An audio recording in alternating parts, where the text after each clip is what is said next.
5 ಶಿವಾಲಯಗಳು ತುಂಗಾ ತೀರದ ಒಂದೇ ಊರಿನಲ್ಲಿರುವ ಸ್ಥಳ ತೀರ್ಥಹಳ್ಳಿಯ ಭೀಮನಕಟ್ಟೆ.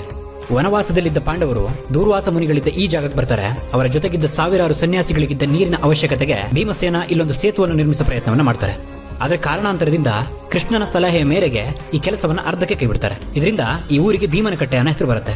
ಈ ಊರಿನಲ್ಲಿ ನಿಮಗೆ ಪಾಂಡವರು ಪ್ರತಿಷ್ಠಾಪಿಸಿರೋ ರಾಮನ ದೇವಸ್ಥಾನ, ಆಂಜನೇಯನ ಮುಖ್ಯ ಪ್ರಾಣದ ಜೊತೆಗೆ ಕ್ಷೇತ್ರಪಾಲನ ಸನ್ನಿಧಾನವೂ ಇರೋ ಅದ್ಭುತವಾದ ಭೀಮನಕಟ್ಟೆ ಮಠ ನೋಡೋಕ್ ಸಿಗುತ್ತೆ.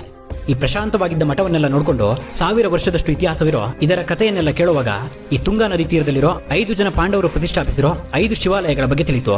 ಅವುಗಳ ಬಗ್ಗೆ ಕುತೂಹಲವೂ ಮೂಡ್ತು. ಆ ದೇವಸ್ಥಾನಗಳನ್ನು ಹುಡುಕಿ ಹೊರಟವನು ಮೊದಲು ತಲುಪಿದ್ದು ಭೀಮಸೇನ ಪ್ರತಿಷ್ಠಾಪಿಸಿದ ಭೀಮೇಶ್ವರ ದೇವಸ್ಥಾನಕ್ಕೆ.